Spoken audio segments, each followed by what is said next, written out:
was fairly near the beginning of our course here. He is now a leading light at Sheffield University, but still manages to spare a little time for us, for which we are very grateful. And he's going to talk to us on Late-Stuart planting.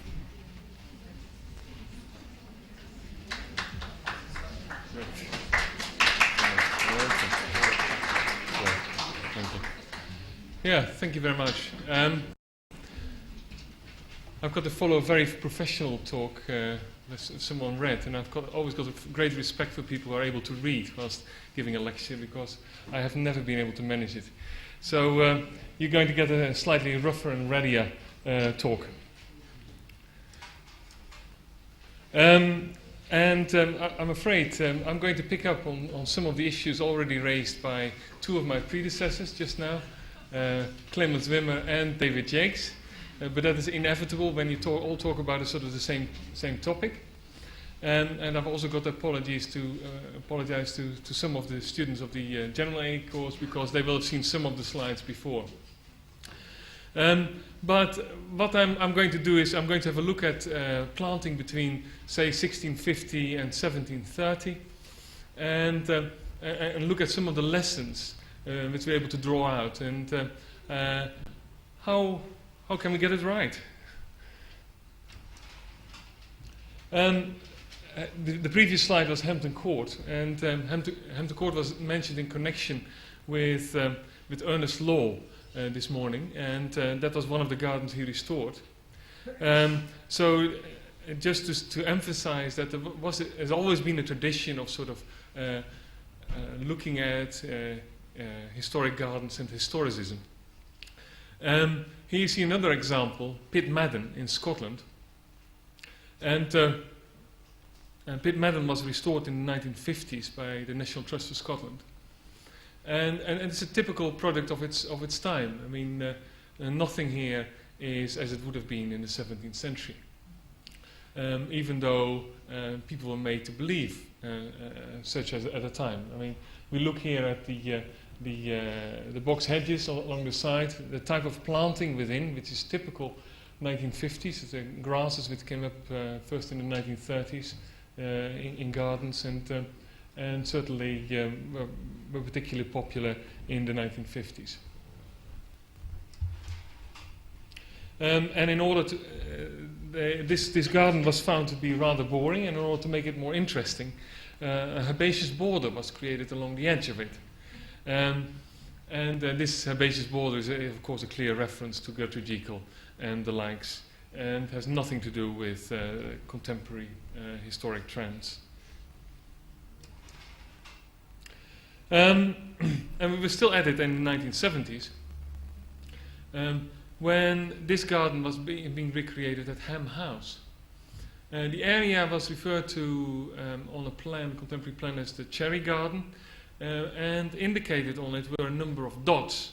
The dots clearly indicated trees, but that was not sort of recognized by the people researching it at the time.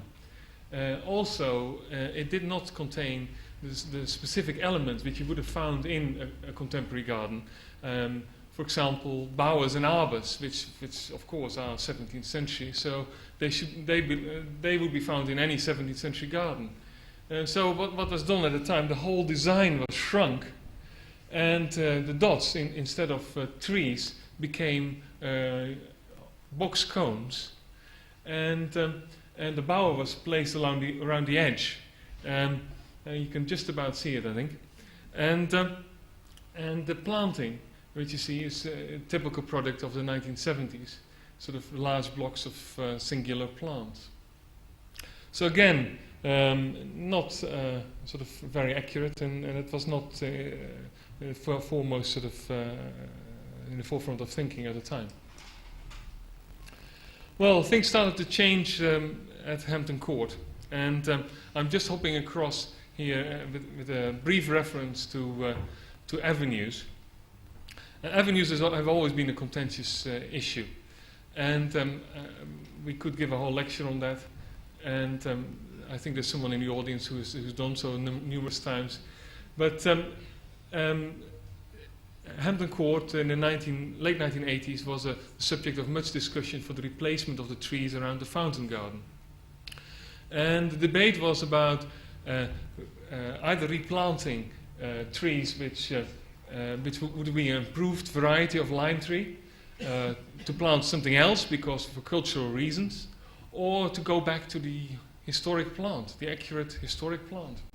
Well, in the end, after a long debate with much blood, it was decided to replant the historic trees, and they duly arrived from Italy.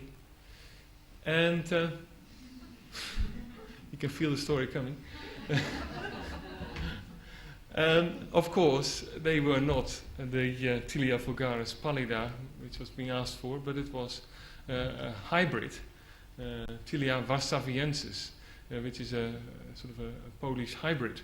And they now decorate the forefront of the fountain garden at Hampton Court. So there was a mistake and a lesson learned. So how do you prevent this? And numerous suggestions were made at the time, but foremost is that the research doesn't stop at the point of knowing what has got to be replaced.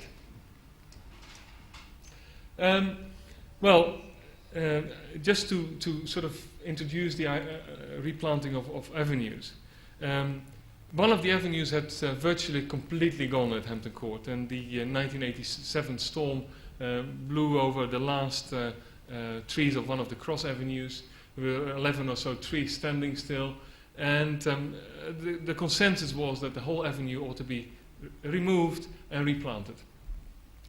And here you see sort of this replanting process ongoing. And this was a fairly easy, straightforward decision because the avenue had virtually gone.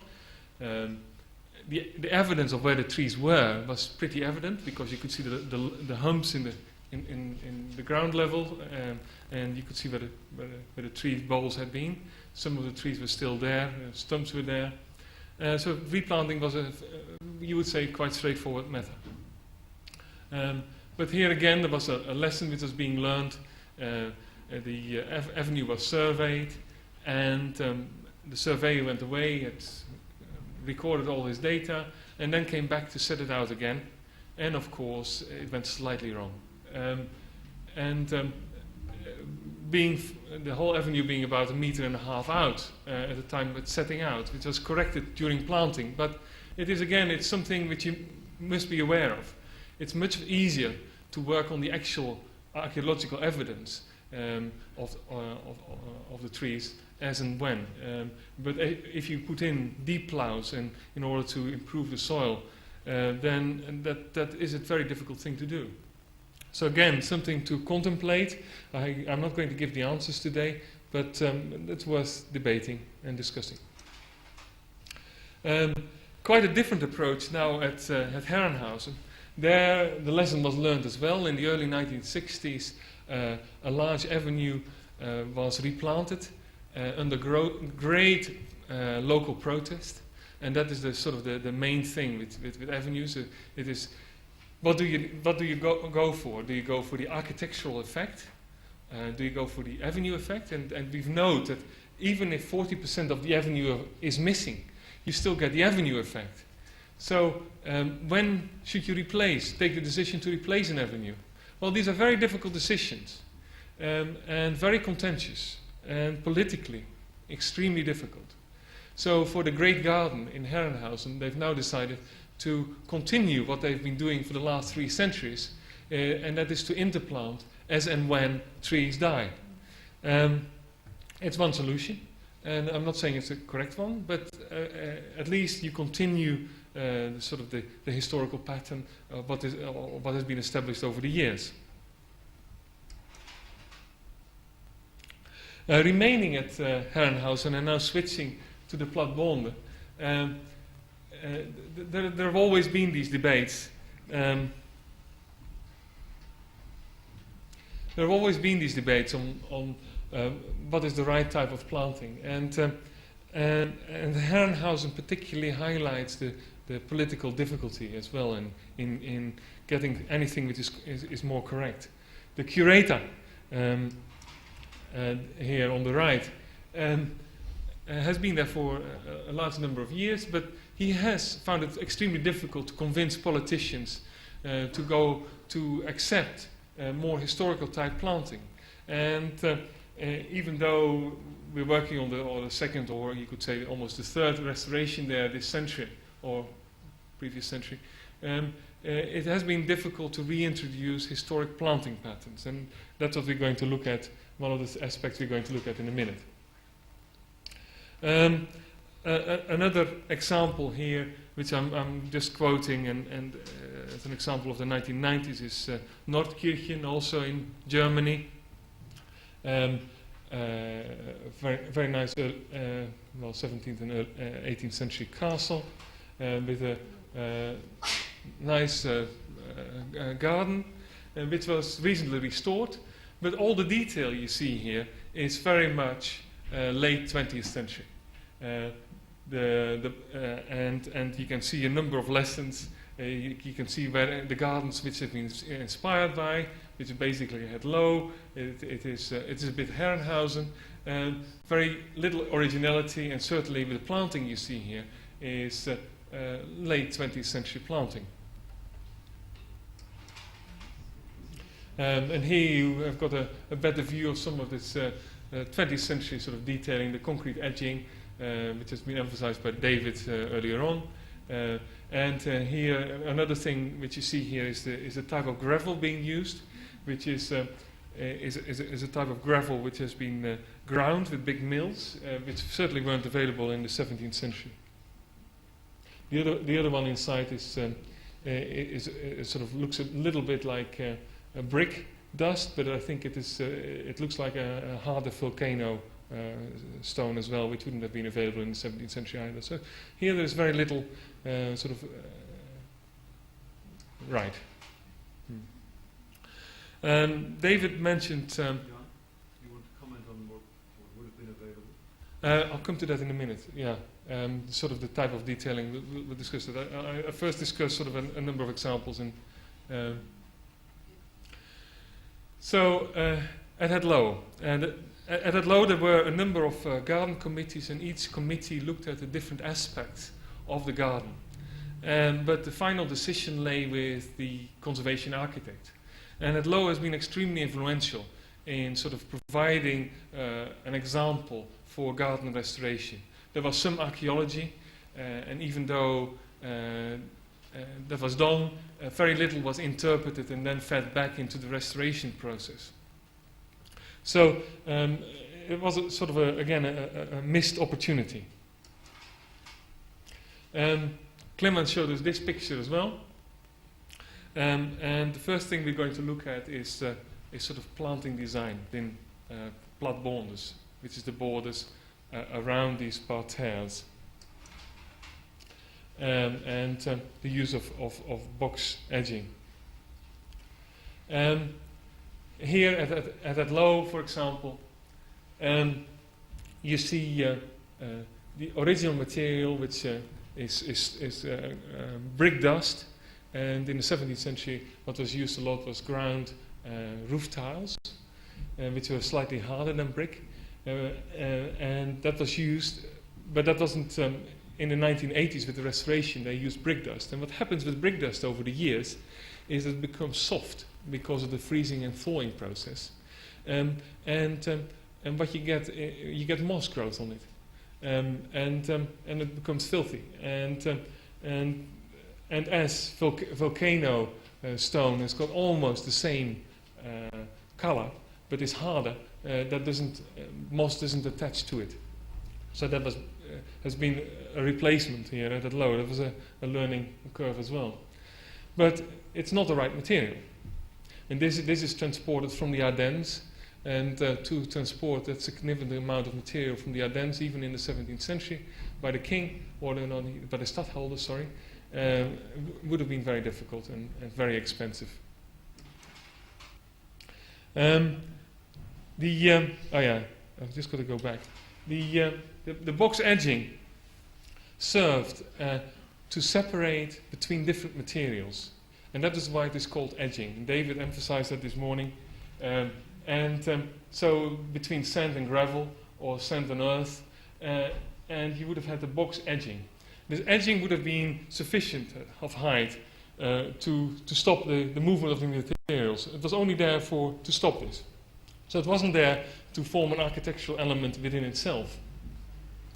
And that is what it has become since the 19th century restorations. It's become an architectural element within itself.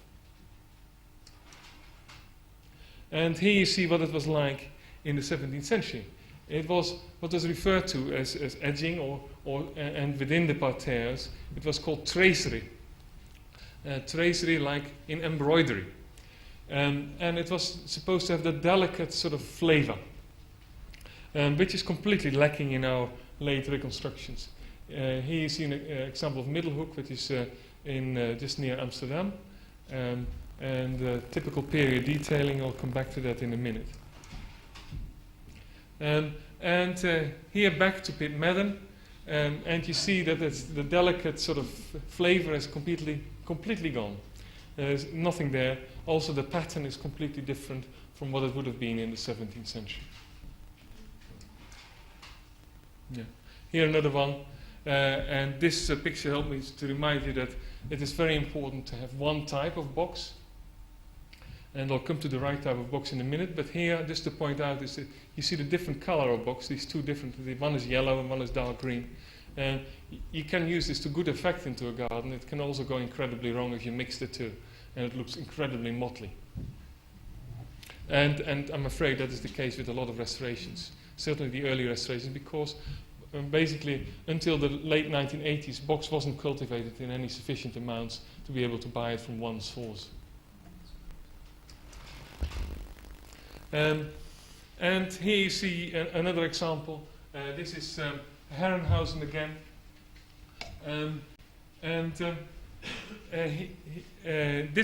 The box which is planted here was actually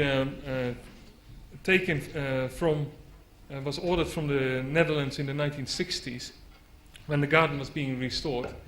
And during the 1980s, one of the gardeners called Heinz found a strain which was slightly darker and grew much better at Herrenhausen, because you can see that the existing one is slightly sort of yellowish, it isn't performing very well, and he discovered that this strain actually did much better. It performed much better there during the winter. It can be quite harsh. And he decided to propagate this, and that is now gradually replacing all the box edging at Herrenhausen to very good effect. And as a result, it's called Blue Heinz. And Blue Heinz has got some connotations in Germany. It's someone who drinks too much, but and not in this case. So Clemens this morning referred to the fact that box was first being used in the 1580s for parterres, and that is sort of the case. And the Mollet family was and Etienne du Perrac were sort of rather part of this whole movement. As you see, the patterns here are those which would have been found on contemporary embroidery. Hence the parterre of embroidery, the name reference to it. And in fact, shortly afterwards there were a number of different parterres being recognized. First, the parterre of embroidery, which is like one part of a jacket. Then the parterre of compartiment, and the compartmented parterre, which is basically symmetrical in two ways rather than in two ways rather than 1, 2, 3, 4 ways rather than in one way. Yeah. And then there were the English parterre after the English parterre, which contained grass as a central element. Yeah, the English were always known in the 17th century for their good use of lawn and grass. and the way they knew how to maintain it. Then there was the parterre of cutwork of flowers, which was basically traditionally the collector's garden. And then the third one was the parterre of orangery trees, where the platbonders, the borders were being used to position the orangery trees. And these would contain, again, the box edgings and stones in the center on which the tubs or the pots would be placed.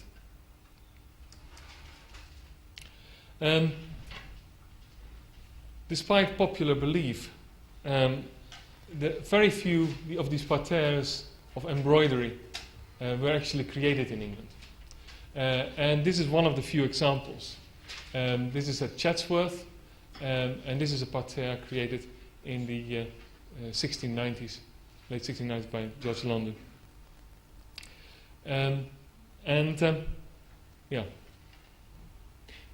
So the most common parterre, in fact, in England was what was referred to as the grass plat. And traditionally, we have been thinking about these parterres of grass plats, and that's what you see on all the engravings. And we all thought, well, these are boring lawns.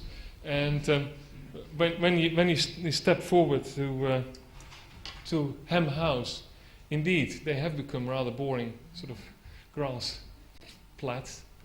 But when you read what Peter Aram, the head gardener of Newby Hall, was writing about the maintenance of this lawn, then it is quite clear that it was planted with lots of spring flowering bulbs and spring flowering plants, which were then shorn off after they'd finished, and then during the summer it was maintained as a lawn.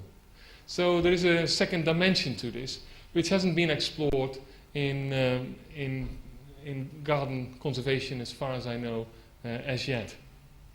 But it's certainly something which might be considered. One of the interesting aspects, of course, is he talks about planting bulbs in pretty figures, and you can just about imagine the circles and the squares which he envisaged. And it might not be the modern eye which sort of appreciates this, but it's again learning about the contemporary perception of this type of garden. That's very important. Back to Ernest Law, Hampton Court.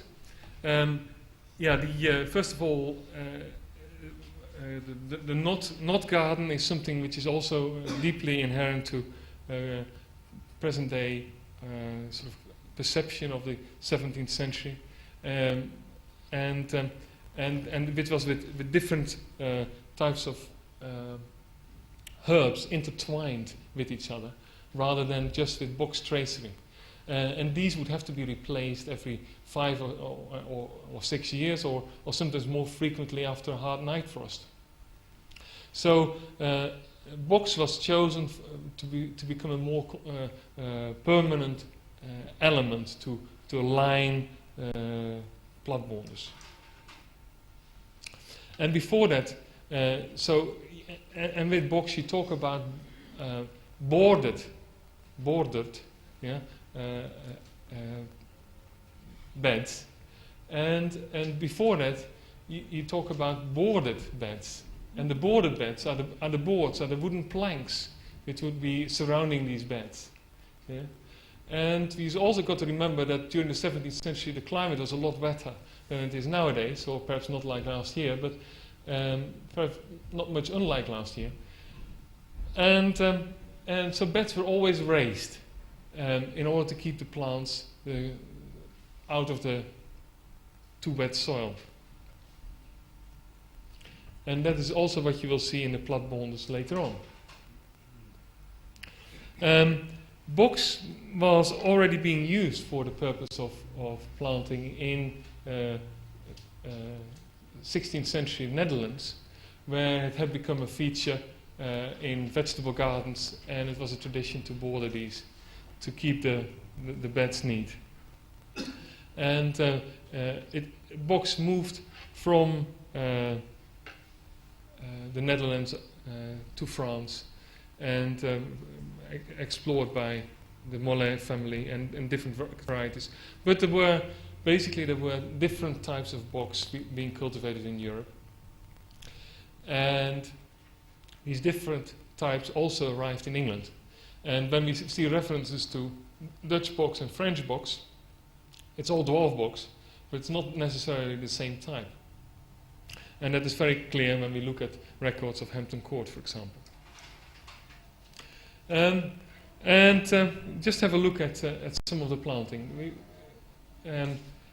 We've been to the Netherlands just now, and we've talked about local differences, and these local differences were certainly there if you compare the Netherlands with Germany, or the Netherlands with France, and the Netherlands with England.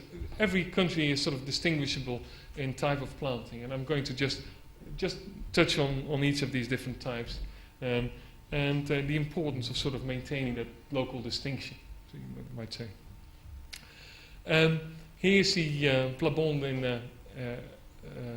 of a garden of a very rich merchant in Amsterdam, 17th century merchant in the East Indies Company, and this was his garden outside Amsterdam.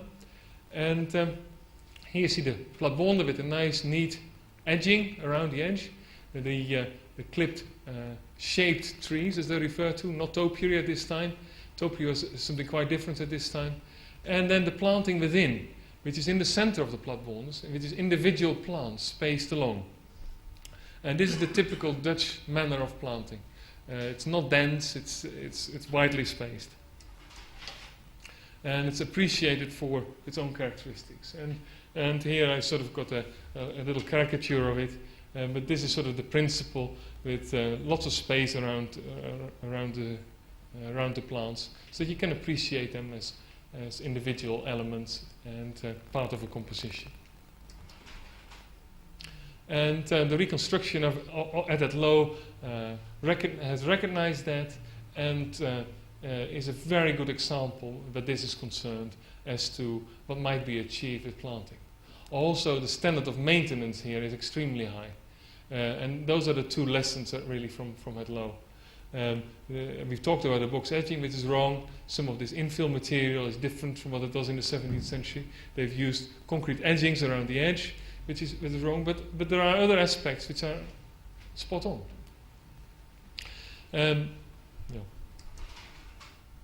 And here's a planting plan, and which illustrates sort of the more than you can do with the photograph, the sort of the repetition in the pattern, which was so inherent to these planting schemes, and so important in order to hold them together as visually. A rhythm, introducing a rhythm, holds a garden together visually.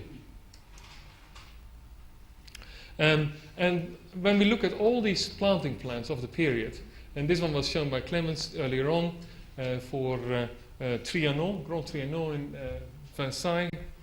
Here again is the ligne de box and box edging, and rows of bulbs, interspersed with rows of perennials. And these perennials are all according to a pattern which repeats itself throughout. And there are two rows of the same on either side of the plabonde, and a row of higher plants in the center. And this repeats itself. So this is a planting plan for all the plabondes there, and it's sufficient. Yeah? It sets the pattern. And this is sort of what it would have looked like during the early spring, where with the rows of bulbs interspersed, tulip and narcissus, and then interspersed with these perennials which would come up shortly after. And you might say, well, that's going to be very dead and boring, but fortunately Dr. Hansman just tried this out in the 1980s, and although he used modern species here, you can just see that it isn't that stiff pattern which you've just shown, but that but visually it's quite coherent, and certainly when you stand back as well, it works. Well, there are several authors who describe this kind of planting in great detail, and the general advice was for 3 changes or 4 changes per year. So you would have you would dig your plants up 4 times per year. There are examples, of course, given where plants would have been changed once per 2 weeks, or even more, twice per day, as at Versailles at times. You know, the king would walk one way in the morning and he would come back in the evening and the whole garden would have changed. But that was rather extravagant, and that was being recognized and certainly criticized even at the time. But there's a little bit of royal extravagance which is sort of necessary to keep it the royal standards, I suppose. So here are these different types: the spring, summer, autumn planting, and the different types of plants which were being used in these gardens. Autumn and winter planting. So, and then he describes on how these plants should be used in the garden. This is Desayes d'Argenville, who wrote after after Versailles. This is 1709, and this is in fact only included in the 2nd edition, 1722 French, 1728 English. And also, he describes the plants which were out of fashion. For example, plants formerly used, but now banished from the middle of Bornes. So that the campanula, all the taller ones were now banished. But it's quite clear that they were still being used. And certainly when you look at contemporary prints, you can still see them being used. So worth studying. So John James also gives a number of sample borders. In fact, he gives 4 different types. I think I've only included 1 here. But basically, all of those contain rows of bulbs in different orders, intermingled, mixed on the sides, and higher plants in the center, yews with the center planted with snapdragon, Indian poets nuts, so the larger perennials, and shrubs. And this is sort of an example of what it would have looked like. The English method was quite distinct from the, and this really comes up from, well, my feeling is about the turn of the century, 1705, the first sort of examples of it. The English started to use from then on more perennials within, and there was less money here, so the changes weren't as frequent. And when you read contemporary authors, this is the plan of a border here from Richard Bradley. Again, edging, that's the box edging here around it. But he discusses a line for greens and the tallest flowers in the center of the border. And then the line of middle blowing flowers, and the same on the other side. And a line for the lowest flowers, and the same on this side.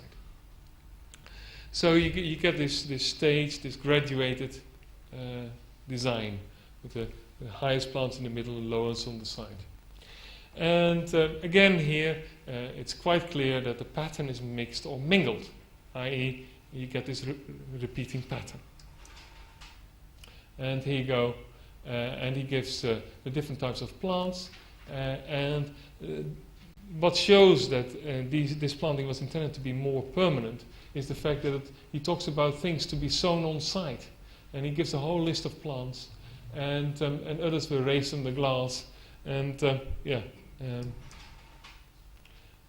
he also gives the list of perennials, and he distinguishes them in different groups, and a list of borders, bulbs for borders, and gives you a pretty good idea of what was contained in these borders. Just recently, and this is a representation of this border, just recently Professor Forbes Robertson in Scotland has found another planting plan which could have been one produced by Bradley, and it provides a little bit more detail than this. Unfortunately, I couldn't find my slide this morning, so you'll have to go without. But it's a very nice example, and it's included in his new book on Scottish planting, 1650 to 1750.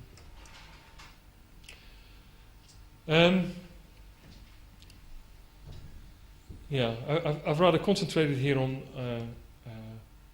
the use of bulbs and perennials in borders, but they were also in fact used in wildernesses.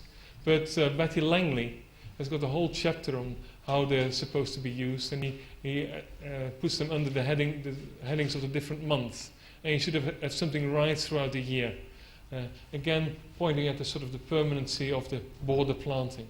You probably dig up something which is gone and you put something else in its stead.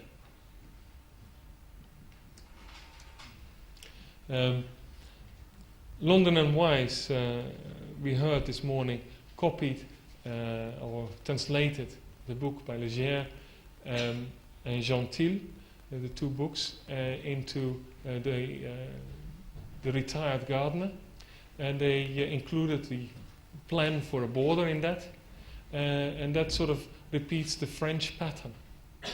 So obviously they weren't too unfamiliar to that. Where these little blocks represent the different bulbs, and again intermixed, mingled, and they give a couple of examples on how they might be arranged, with the taller perennials and shrubs and shade trees in the center. And here you see it drawn out into one of the examples what they might have meant. So there is documentary evidence, and they do provide general rules, yeah, for planting, and it's particularly sort of the planting distance of 4 inches that is interesting each way, and here somewhere they talk about a cloth of tissue of diverse colors. I can't find it right now, but I'm sure it's on here once I would stand straight. So that's what I emphasized this morning. It's the mixed sort of coloring and plant. Just at the bottom of that paragraph. Yeah, very well now. Come down. Oh yeah. Oh yeah. Represent a cloth of tissue of diverse colors, yeah? Wherein the chief beauty of the garden consists. So that is what was all important, to get these really mixed colors into there. But you also got to remember that the mixed colors of the 17th century is something quite different than what we might be able to achieve in the 20th, or even even in the 21st century. As from the early 19th century, really this palette of what was available to gardeners became a lot richer, and I'm sure Brent Elliott will elaborate on that in a minute. Basically, Betty Langley continues with this list of plants and criticizes Bradley in his new improvements, because we all knew, of course, that the highest plant had to be planted in the middle of a border and the lowest on the sides. And Bradley introduced that in his book as if it was a new thing. So here we go. Because that every gardener is perfectly acquainted therewith, and it is what is practiced many years before Mr. in his new improvements gave himself the trouble to publish in this position in the border as a new thing, which everyone long before knew as well, that 7 days make 1 week, or 24 hours a natural day. So there you go. Yeah. And here is Betty Langley's list translated for ordinary 21st century garden use. Replanting. And I mean, we're just looking at the bower here. I could talk about it as well, but let's stick with the parterres. Here we've seen all these different sort of elements within them. You see the concrete edge, another plastic edge here. So the aspect of the box being used as an edging has gone lost. But how did they achieve this? It was achieved with a great deal of planning, I'm not going into too much detail. Oh yeah, the thing here to say, of course, is that the use of clipped trees, the shaped trees, as I just referred to, is a typical Dutch thing. But this type of stuff could be found right throughout Europe, very international. But these are the plants at Versailles, and these were planted not in borders, but they were planted on either side of the avenue, the main avenue. So in the French borders until the very late 1699, 17th century, did not contain the shade trees as you would have found in Dutch or English gardens after William arrived. So these French gardens did not contain platbonders with big bigs of topiary until about 1699, with one example, one exception. The tradition here is the particular sort of Renaissance detail is where you large your plants on the very corner and have a hedge around the very edge. And here you see the typical sort of profile of a border.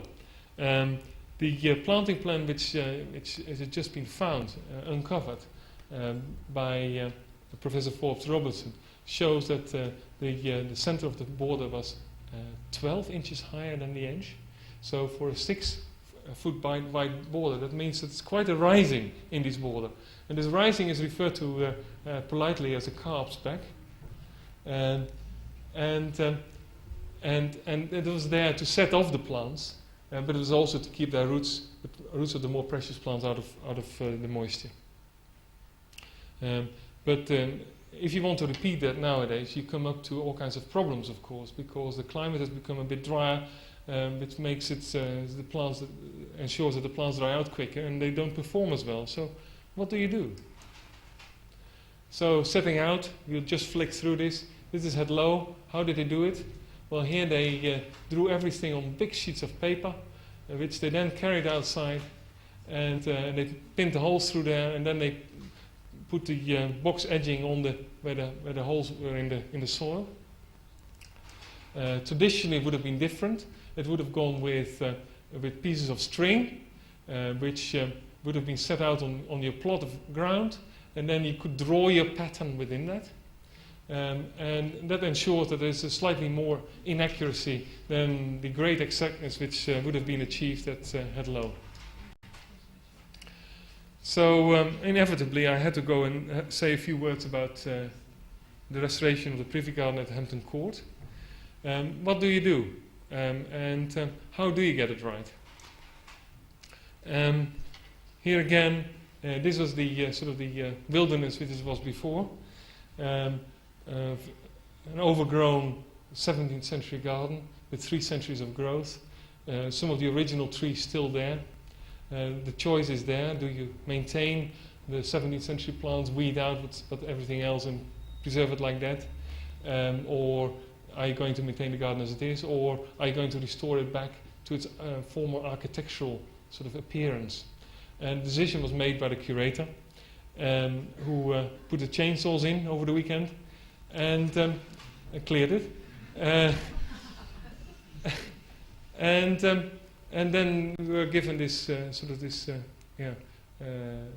blank sheet, which wasn't quite blank, and we discovered it was full of archaeology, and where the archaeology was explored as full as we were able to, thanks to Brian Dix and his mates, and others explored the old trees, which were cut lengthwise and in thickness in order to explore when they were transplanted and how long they'd been in that particular position, which could all be read from the rings.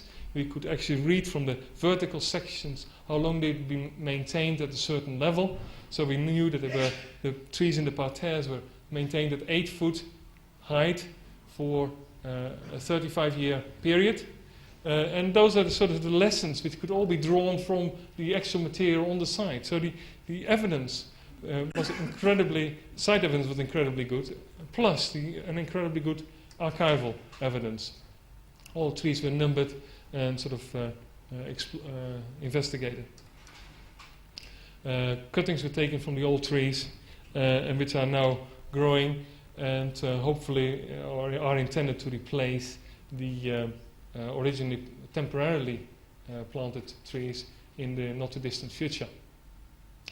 As I said, the archaeology was incredibly good with sort of all kinds of features, but more importantly, the surviving features also told us about the historic ground levels, and there were statue bases were found as well, which again told us about the levels throughout the garden in great detail. So, and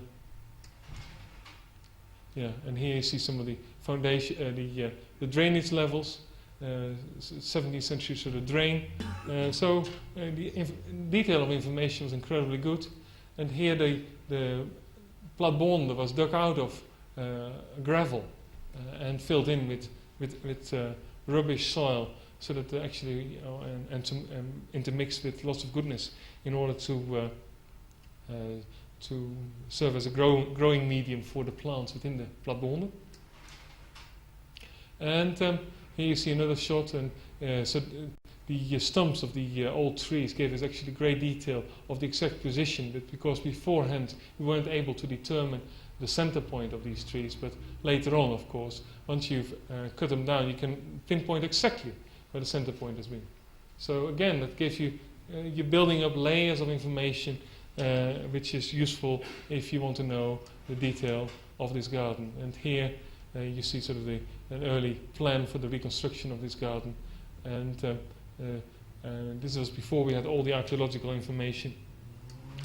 And then once everything had been excavated and cleared, then it was possible to sort of start with the reconstruction, which of course is set up according to sort of architectural modules, and can be sort of reconstructed within a certain grid.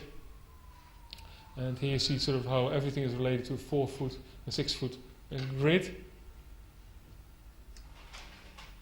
and which fitted beautifully on to the plan of the garden. We were able to explore the exact positions of the trees here on the top of the terraces and in the platbonde, and also the planting within the platbondes in great detail.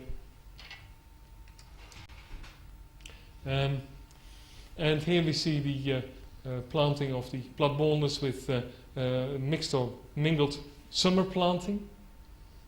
After the one missing element, in fact, of the Privy Garden was the summer planting.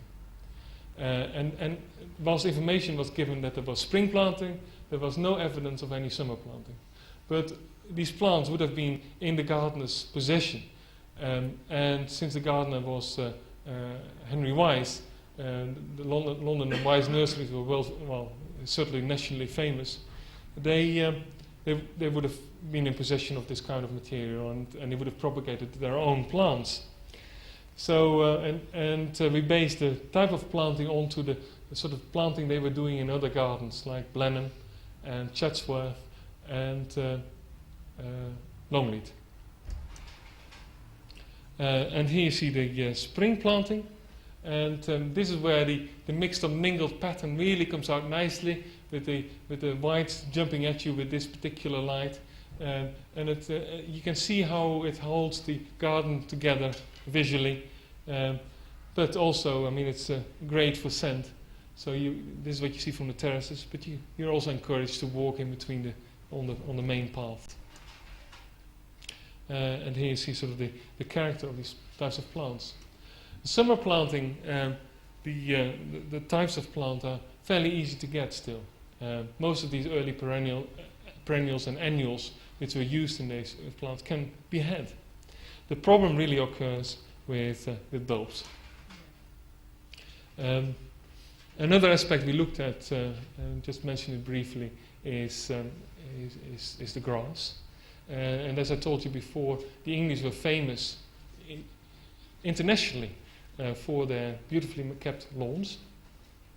And London and Wise were keen specialists in that, and they describe how they get the best turf from Molesey Heath, which just happens to be 3 miles from Hampton Court.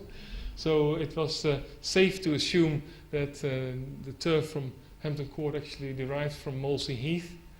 And then you can explore the type of plants that actually grew at Molesey Heath in the 17th century, and that's not too difficult for an ecologist. And that was a mixture of grass, which was ordered. Of course, the grass specialists weren't able to get all the different types of grass, because some of them don't produce a lot of seed. But majority of different types which are found at Molesey Heath were incorporated in the mixture which was sown specifically and grown on specifically for the Privy Garden at Hampton Court. Also the box. In the box is always a difficult issue. We had to go for something which was available quickly, because political climate determines that you order box and you get the restoration done within a very limited amount of time, because money is available only for your 2-year period. And here you go. So you've got to order something that's available quick with the intention of replacing it later. The intention was to do the research and then to replace it in 10 years or so with the proper one. Unfortunately, we were overtaken by some aspects, because this box died sooner than we expected. When it arrived, it got a night of night frost straight from the nursery. So it had to be planted like this, because where else can you get 30,000 plants overnight? And the opening is on the 3rd of July. And what do? So they were planted, and they survived. Sort of they hung on for 3-4 years, but they never made it and had to be replaced. And at the moment, there is a box there, which is a Japanese variety, which is also inappropriate. It's recognized, but we've also found now, ultimately, the 17th century variety, which is being grown on, but at the moment we've only got sort of 30 plants, and we need 300,000. So it will be a few years before you see the full thing realized. But there you go. Well, the main aspect really is okay. You've got all this. You can get it as right as you can. You talk about getting it right as much as possible, and then the last stumbling block is the plants, and the plants are a great difficulty. Here is appropriately the King of Great Britain, the hyacinth. This happens to be a late 18th century variety, but there were a number of 18th century, 17th century varieties. And none of the 17th century varieties survive today. They've all been superseded by later varieties. It's the same with tulips. Fortunately, we've still got some of the daffodils, but they've hung out better. But a lot of the tulips, for example, depended on viruses, which ultimately killed the bulbs. So how do you perpetuate something like that? And even with the most generous collections and the best collections in the world, there's one at Limmen in the Netherlands, but they've only got 100 bulbs at a time. That's what they preserve of these old varieties. And what we need is fields like this in order to replant the scheme completely. So, if you think that from 10 bulbs to get to 3,000 bulbs will be 10 years. So it will be a long time before we get it right. And it needs to be a long-term commitment to do so. And it's all dependent, ultimately, on the people who maintain it and who carry it through. And many of us have got very little say in that. We can be on the committee, but things move on. Sorry. Yeah, and I think that's enough of a conclusion.